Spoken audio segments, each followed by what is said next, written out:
morning viewers. இப்போ நம்ம பார்க்க போறது என்னன்னா electrical fire free and shock proof power supply system. இப்போ பாத்தீங்கன்னா கரண்ட் கண்டுபிடிச்சு 100 வருஷம் ஆகுது. இந்த 100 வருஷத்துல எத்தனையோ பேர் இருந்திருக்காங்க இந்த எலக்ட்ரிக்கல் ஷாக்னால. அதே மாதிரி ஃபயர் ஆக்சிடென்ட்ஸ்னால எவ்வளவு ப்ராப்பர்ட்டிஸ் வந்து நம்ம லாஸ் பண்ணிருக்கோம். பட் இது வரைக்கும் யாரும் இதுக்கு சொல்யூஷன் கொண்டு வரல.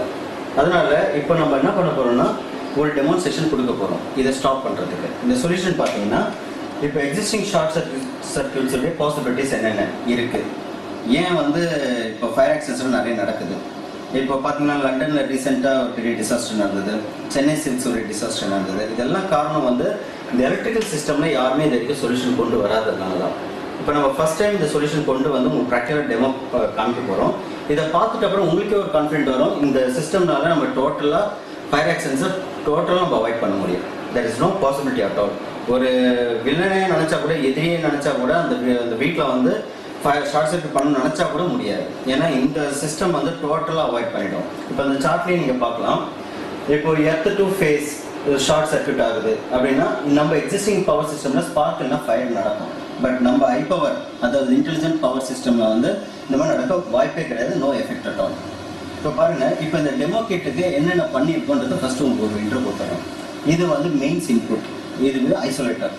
இந்த மெயின் இன்புட் இது வழியாக வந்து இந்த ஸ்விட்சிங் சிஸ்டம்க்கு வருது. இது வந்து செலக்டர். நான் வந்து இபி பவரில் இருக்கும்போது என்ன நடக்குன்றதை காமிக்க போகிறேன். அதே மாதிரி ஐ பவர் சிஸ்டமில் இருக்கும்போது எப்படி சேஃபாக நம்ம ஒன்றுமே நடக்கலான்றதை நான் காமிக்க போகிறேன்.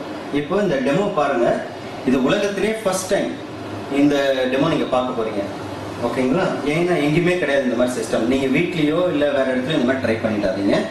It's a disclaimer.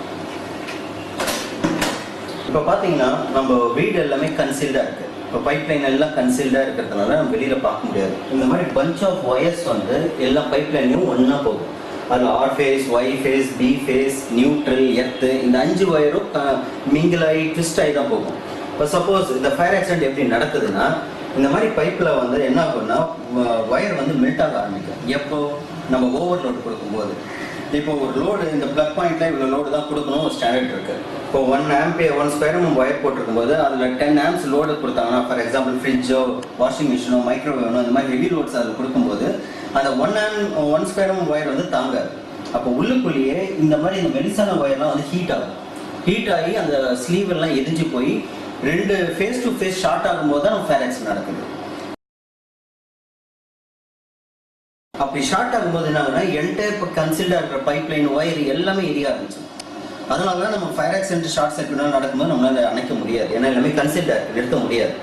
பட் நம்ம இந்த டிவைஸில் பார்த்தீங்கன்னா வாலண்டியராக நீங்கள் வந்து ஃபேஸ் டு ஃபேஸ் ஷார்ட் பண்ணால் கூட நம்ம ஃபயரும் ஆகாது, ஷாக்கும் அடிக்காது, கரண்ட்டும் கட் பண்ண வேண்டிய அவசியம் கிடையாது. இதுதான் இதுக்கு அட்வான்டேஜ். யூஸ்வலாக நம்ம என்ன நினைப்போம், இஎல்சிபி போடுவோம், இஎல்சிபி போட்டு ட்ரிப் ஆகிடும்னு நினச்சிட்டு இருக்கோம். பட் இஎல்சிபி பார்த்தீங்கன்னா எர்த் லீக்கேஜ் சர்க்யூட் பிரேக்கர். அப்படின்னா எர்த்தையும் ஃபேஸும் ஷார்ட் ஆனால் தான் இந்த மாதிரி கான்ட்ராக்டில் ட்ரிப் ஆகும். ஓகேங்களா? அப்படி இருக்கும்போது நம்ம பாசிபிலிட்டிஸ் பார்த்தீங்கன்னா எர்த் அண்ட் ஃபேஸ் பார்த்தீங்கன்னா earth to R phase, earth to Y phase, earth to B phase, இந்த 3 பாசிபிலிட்டி மட்டும்தான் இஎல்சிபி ப்ரொடெக்ட் பண்ண வாய்ப்பு இருக்குது. But phase to phase, R phase to Y phase, B phase to Y phase, R phase to B phase, இல்லை R Y B 3 phase, இந்த மாதிரி கண்டிஷன்ஸில் நம்ம ELCP protect பண்ண வாய்ப்பே கிடையாது. அப்போது அந்த டிவைஸை வந்து நம்ம நம்பி இருக்கிறது ப்ரோஜனம். அதனால தான் நம்ம எல்லாருமே அதை நம்பி போடுறோம். பட் அங்கே வந்து ஃபயர் ஆக்சிடென்ட் நடக்குது. ஸோ நம்ம என்ன பண்ணுறோம், அதையும் மீறி இஎல்சி விட ஒரு ஸ்டெப் மேலே திங்க் பண்ணி அதை ரிசர்ச் பண்ணி இப்போ நாங்கள் என்ன கொண்டு வந்துருக்கோம்னா இந்த இன்டெலிஜென்ட் பவர் பாக்ஸை கொண்டு வந்துருக்கோம். இதில் வந்து கம்ப்ளீட்டாக ஃபேஸ் டு ஃபேஸ் நீங்களே வாலண்டியராக ஷார்ட் பண்ணால் கூட உங்களுக்கு ஷார்ட்டும் ஆகாது, ஃபயரும் ஆகாது. அதே மாதிரி நம்ம லைவாக கரண்ட்டை தொடலாம். அப்போது நம்ம மெயின்ஸ் ஆஃப் பண்ணணுன்ற அவசியம் கிடையாது, ஆஃப் பண்ணிட்டு தான் ஒர்க் பண்ணணும்னு அவசியம் கிடையாது. இப்போ இபி லைன் இந்த டிவைஸை வந்து நம்ம டிஸ்ட்ரிபியூஷன் டிரான்ஸ்ஃபார்மர் மாதிரி நம்ம செஞ்சுட்டோம்னா அந்த எலக்ட்ரிக்கல் லைன்லாம் போகும்போது அறந்து விழுந்தால் கூட நம்ம வந்து வெறும் காலில் ஸ்லிப்பர் கூட எல்லாம் வெறும் காலில் இந்த கரண்ட் இருக்க ஒயரத்துக்கு உரம் போட்டு போகலாம். இல்லை காக்காங்கெல்லாம் பார்த்தீங்கன்னா இந்த 2 லைன்ஸ் நடுவில் பறக்கும்போது விட்டமாலும் வெடிக்கிற சத்தம் கேட்கும். அதான் 440. அந்த 440 எஃபெக்ட் என்னன்ட்டு நிறைய பேர் பார்த்துருப்பீங்க. ஏன்னா இது வரைக்கும் யாரும் தொட்டு பார்த்துருக்க போகிறதுல இப்போ நான் தொட்டு உங்களுக்கு காமிக்க போகிறேன். 440ன்றது எவ்வளோ பவர்ஃபுல்ன்றது நான் தொட போகிறதில்ல. பட் இந்த ஹை பவர் மூலிமா நான் தைரியமாக தொடுவேன். எக்ஸிஸ்டிங் இபி பவரில் என்னால் தொட முடியாது, யாராலையும் தொட முடியாது. ஏன்னா நம்மளையும் எரிச்சிடும் அது. இப்போ பார்த்தீங்கன்னா இப்போ டெமோ நான் காமிக்க போகிறேன். இந்த கனெக்ஷன்ஸில் பார்த்தீங்கன்னா இது ஐசோலேட்டர், இதுக்கப்புறம் செலக்டர் சுவிட்ச்லேருந்து அப்படியே அவுட்புட் வருது. இப்போ நான் செலக்டர் சுவிட்சில் வந்து ஹை பவரில் போடும்போது இந்த லைனை நான் எதை வேணால் தொடுவேன். இதே இபி பவரில் இருக்கும்போது நான் தொட்டுறேன், எனக்கு ஷாக் அடிக்கும். அதே மாதிரி இதோடைய அவுட்புட் தான் எங்கே போகுது உங்களுக்கு மீட்டர்லேயும் தெரிஞ்சிடும் உங்களுக்கு. வோல்டேஜ் வருதா, லைட் எல்லாம் எரிய ஆரம்பிக்கும். அப்படி இருக்கும்போதே உங்களுக்கு வந்து பவர் வரது தெரியும். ஓகேங்களா? பார்த்தீங்கன்னா நான் பவர் வந்து ஆன்ல இருக்கு. இப்போ நான் இவி பவர்ல வைக்கிறேன். இவி பவர்ல வைக்கும்போது இங்கே வோல்டேஜ் வரது காமிக்கலாம். இது ஆர் ஃபேஸ், ரெட் ஃபேஸில் 240 250 வோல்ட் வருது. அப்புறம் இது ஒய் ஃபேஸில் 246 வருது. ப்ளூ ஃபேஸ், ப்ளூ ஃபேஸில் 249 வருது. இந்த 3 ஃபேஸில் இப்போ இபி பவரில் இருக்குது. இபி பவரில் இருக்கும்போது நான் என்ன பண்ண போகிறேன், உங்களுக்கு வந்து ஒரு பவர் சப்ளை இருக்குது. இது வந்து ஆர் ஃபேஸுடைய வோல்டேஜ், ஒரு பல்பு எரியுது. இதை வந்து அப்ளைன்சஸ் வச்சுக்கோங்க. இப்போ நான் என்ன பண்ண போகிறேன், எக்ஸிஸ்டிங் பவர் சப்ளை. அடுத்தது ஒய் ஃபேஸ் ஆன் பண்ணுறேன்.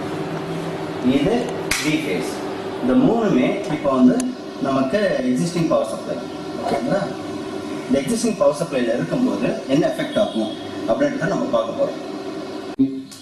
எக்ஸிஸ்டிங் பவர் சப்ளை சிஸ்டம் வந்து ஹோம் அப்ளைன்சஸ் ஆர்ஒய்பி 3 ஃபேஸும் இங்கே வந்துட்டு இருக்கு. அதோட இண்டிகேட்டர் தான் இந்த ரெட்டு, ஆரஞ்சு, ப்ளூ.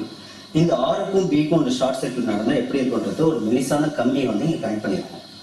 இந்த மெலிசு கம்பிக்கு இவ்வளோ எஃபெக்ட் இருக்கும்போது இப்போ நீங்கள் பார்க்க போறீங்க. அந்த எஃபெக்ட் இருக்குன்னா அப்போ திக்கான கேபிள்ஸாக கான்டாக்ட் ஆகும்போது எப்படி இருக்குன்றதை இப்போ நம்ம டெமோ பார்க்க போகிறோம். ஓகேங்களா? இப்போ நான் இந்த மோடு வந்து இபி பவர், எக்ஸிஸ்டிங் பவர் சப்ளைல வைக்கிறேன். இபி பவர் இது இப்போ நான் மெயின்ஸ் ஆன் பண்ண போகிறேன். மெயின்ஸ் ஆன் பண்ணும்போது அங்கே எஃபெக்ட் என்ன இருக்குன்றதை இப்போ நீங்கள் பார்க்க போறீங்க. Ready? Okay, go ahead. Mains on பண்ணுறேன். ஆன் பண்ணிட்டேன். ஐ பவரில் வைக்கிறேன். ஐ பவரில் போகும் வோல்டேஜ் எவ்வளோ காமிக்குது, 200 வோல்ட் காமிக்குது, 200 வோல்ட் காமிக்குது. இது ஆர் ஃபேஸ், இது பி ஃபேஸ் இல்லையா? இப்போ ஆர் ஃபேஸ் பி ஃபேஸை நான் ஷார்ட் பண்ணுறேன். ஒரு எஃபெக்ட்டுமே இல்லை. சொல்லப்போனால் இப்போ கால் பாருங்க, நல்லா ஷார்ட் பண்ணுங்க. இப்போ நமக்கு ஒன்றுமே நடக்கல. நம்ம அப்ளைன்சஸ் எல்லாம் ஒர்க் ஆகிட்டு இருக்குது. R phase, Y phase, B phase ரன்னிங்கில் இருக்குது. வோல்டேஜ் நீங்கள் பார்க்கலாம். ரைட்டுங்களா? இது பாருங்க, ஷார்ட் பண்ணுறோம். சொல்லப்போனால் நான் தொடுவேன். டெஸ்டர் வச்சுக்காதீங்க. இதில் பார்த்தீங்கன்னா டெஸ்டர் பவர் ஏரியா அவசரம் பாருங்க. அப்படியே ஆர் ஃபேஸ் டெஸ்டர் புரியுங்க. R phase. ஓகே, நெக்ஸ்ட் இது பி ஃபேஸ். ஓகேங்களா? ஆர் ஃபேஸ் பி ஃபேஸ், ஒரு கையில் நான் பி ஃபேஸு, ஒரு கையில் ஆர் ஃபேஸை தொடுறேன். இந்த மாதிரி நீங்கள் எக்ஸிஸ்டிங் பவர் சப்ளையில் தொட்டிங்கன்னா அதுதான் உங்கள் கடைசி நாள். அதனால் இந்த ஐ பவர் சேஃப், அதாவது இன்டெலிஜென்ட் பவர் பாக்ஸ் மட்டும்தான் என்னால் இப்படி தொட முடியுது. அது மட்டும் இல்லை, ஆர் ஃபேஸ் பி ஃபேஸும் சேர்த்து நான் முறுக்கிறேன். அப்படி நான் ஒர்க் பண்ணுறேன். பவரை கட் பண்ணாமலே நான் ஒர்க் பண்ணுறேன். இதை முறுக்கிட்டு so you are live. Yes, live supply you are working no. Yes. இது இப்போ நான் ஒய் ஃபேஸில் வைக்கிறேன். ஒரு எஃபெக்ட்டுமே இல்லை. எர்த்லையும் வைக்கிறேன். ஒரு எஃபெக்ட்டுமே இல்லை. ஆனால் இன்னமும் நம்ம எக்ஸிஸ்டிங் சிஸ்டம் அப்ளைன்சஸ் எல்லாம் ஒர்க் பண்ணிகிட்டே இருக்கு. இதுதான் நம்மளுடைய சேஃப்டி டிவைஸ். இதுதான் எண்ட் ஆஃப் எடிசன்ஸ் ஜேர்னி. இதை வந்து எடிசன், டெஸ்லா ஃபர்ஸ்ட் மைக்கேல் ஃபேரடேல ஆரம்பித்த 150 வருஷத்துக்கு முன்னாடி கரண்ட் ரிசர்ச் இப்போ தான் முடிவடையுது. இதுக்கப்புறம் நம்ம கரண்ட்டை பற்றி பயப்படவே தேவையில்லை. இது வரைக்கும் நம்ம பயந்து எலக்ட்ரிசிட்டினால பயந்து தொட்டுட்டு இருந்தோம். இப்போ எல்லார் வீட்லையும் ஒரு பெரிய பாம்பு வந்து நம்ம யூஸ் பண்ணிட்டு தான் இருக்கோம். நம்ம பெரிய ரிஸ்கில் இருக்கோம். அந்த ரிஸ்கில் இருந்து நம்ம டோட்டலாக ஃப்ரீ ஆகணும், ரிலாக்ஸ்டாக இருக்கணும்னா இந்த இன்டெலிஜென்ட் பவர் பாக்ஸ் வந்து எல்லார் வீட்டிலையும், இண்டஸ்ட்ரீஸ்லையும், டிரான்ஸ்ஃபார்மர்லையும் எங்கே வேணாலும். இது முக்கியமாக தேவை பார்த்தீங்கன்னா petrol bunks, industries, chemical, oil and gas industries, chemical industries, எல்லா இடத்துக்குமே தேவை. எங்கெங்கெல்லாம் கரண்ட் இருக்கோ அங்கங்கெல்லாம் இந்த மாதிரி இன்டெலிஜென்ட் பவர் பாக்ஸ் நம்ம வச்சு ப்ரொடெக்ட் பண்ணிட்டோம்னா ஃபியூச்சரில் பை வாலண்டியராக ஒரு டெரரிஸ்ட் நினச்சாலோ, இல்லை ஒரு உங்களுக்கு எதிரிங்க இருந்து அவங்க வந்து வேணும்னே உங்களை உங்கள் பில்டிங்கை எரிக்கணும்னு நினச்சாலும் சாத்தியமே கிடையாது. இதை ஓவர் கம் பண்ணவும் முடியாது. ஏன்னா இந்த டிவைஸில் வந்து எங்கே இன்கமிங் வந்து அவுட் பண்ண ஃபில்டர் ஆகிடும், டோட்டலாக ஃபில்டர் ஆகிடும். உங்களுக்கு completely safety device. Yes, it's completely சேஃப்ன்றதை நம்ம எங்கேயே கொடுத்துருக்கோம். இப்போ பார்த்தீங்கன்னா எக்ஸிஸ்டிங் எர்த் ஆர் ஃபேஸ் ஒரு எஃபெக்டும் இல்லை. Earth Y phase no effect. Earth to B phase, R Y, B Y, R B எல்லா காம்பினேஷனும் பார்த்தாச்சு. நான் தொட்டு காமிச்சிட்டேன். R phase human body. இப்போ பாருங்க, 2 ஃபேஸ் இருக்கு. நான் லைவாக தொட்டு காமிக்கிறேன் வித்தவுட் ஷூஸ். என் காலோடைய கொஞ்சம். ஸோ இப்போ R phase, Y phase, B phase மூணுக்கே நான் லைவாக தொடலாம். பவர் இருக்கும்போதே நான் லைவாக தொடலாம். எந்த இஷ்யூஸுமே கிடையாது. அதே மாதிரி protection system disconnect by ELCP existing system நம்ம நம்பிட்டு இருக்கோம். But fails. It may get stuck. The light off. It may get stuck because of இப்போ நோ நீட் டு ட்ரிப். நம்ம சிஸ்டமில் பார்த்தீங்கன்னா இன்டெலிஜென்ட் பவர் பாக்ஸ் சிஸ்டமில் no need of tripping in systems. வேணும்னா நீங்கள் வச்சுக்கலாம், ஆப்ஷனல். பட் அது ஃபெயிலியர் ஆனால் கூட நம்ம சிஸ்டம் உங்களுக்கு 100% சேவ் பண்ணிடும். அதுக்கப்புறம் ஃபெயிலியர் ரேட். இதில் வந்து நம்ம இஎல்சிபி நம்ம 50% 50-50 தான் இருக்கும். ஏன்னா நமக்கு தெரியாது எப்போ இது நடக்கும்ட்டு. அப்படி அது தேவைப்படும். பிகாஸ் அது எலக்ட்ரோ மெக்கானிக்கல் டிவைஸ். மெக்கானிசம் வந்து எப்போ வேணாலும் ஸ்ட்ரக் ஆகலாம். அந்த ஸ்ட்ரக் ஆகிற டைம் எப்போ நமக்கே தெரியாது. அதனால தான் 50% ஃபெயிலியர் ரேட். இங்கே நோ சான்ஸ், பிகாஸ் இங்கே எந்த மெக்கானிக்கல் சிஸ்டமும் கிடையாது. ஓகே, ஃபியூச்சர் இது கேள்விக்குறி. நம்ம எக்ஸிஸ்டிங் பவர் சப்ளைல எப்போ வேணால் எது வேணால் நடக்கலாம். பட் நம்மளுக்கு வந்து ரிலாக்ஸ்டாக இருக்கும், 100% ரிலாக்ஸ். கேரண்டி, எக்ஸிஸ்டிங் சிஸ்டம்னா அவங்க கேரண்டி கொடுக்கறது கிடையாது. பட் நம்ம 40 இயர்ஸ் கேரண்டி கொடுக்குறோம் மினிமம். சேஃப்டி 0%, இங்கே 100% safe. So it's completely safe. இப்போ உங்களுக்கே தெரிஞ்சிருக்கும் இது எந்த அளவுக்கு சேஃபான சிஸ்டம்ட்டு.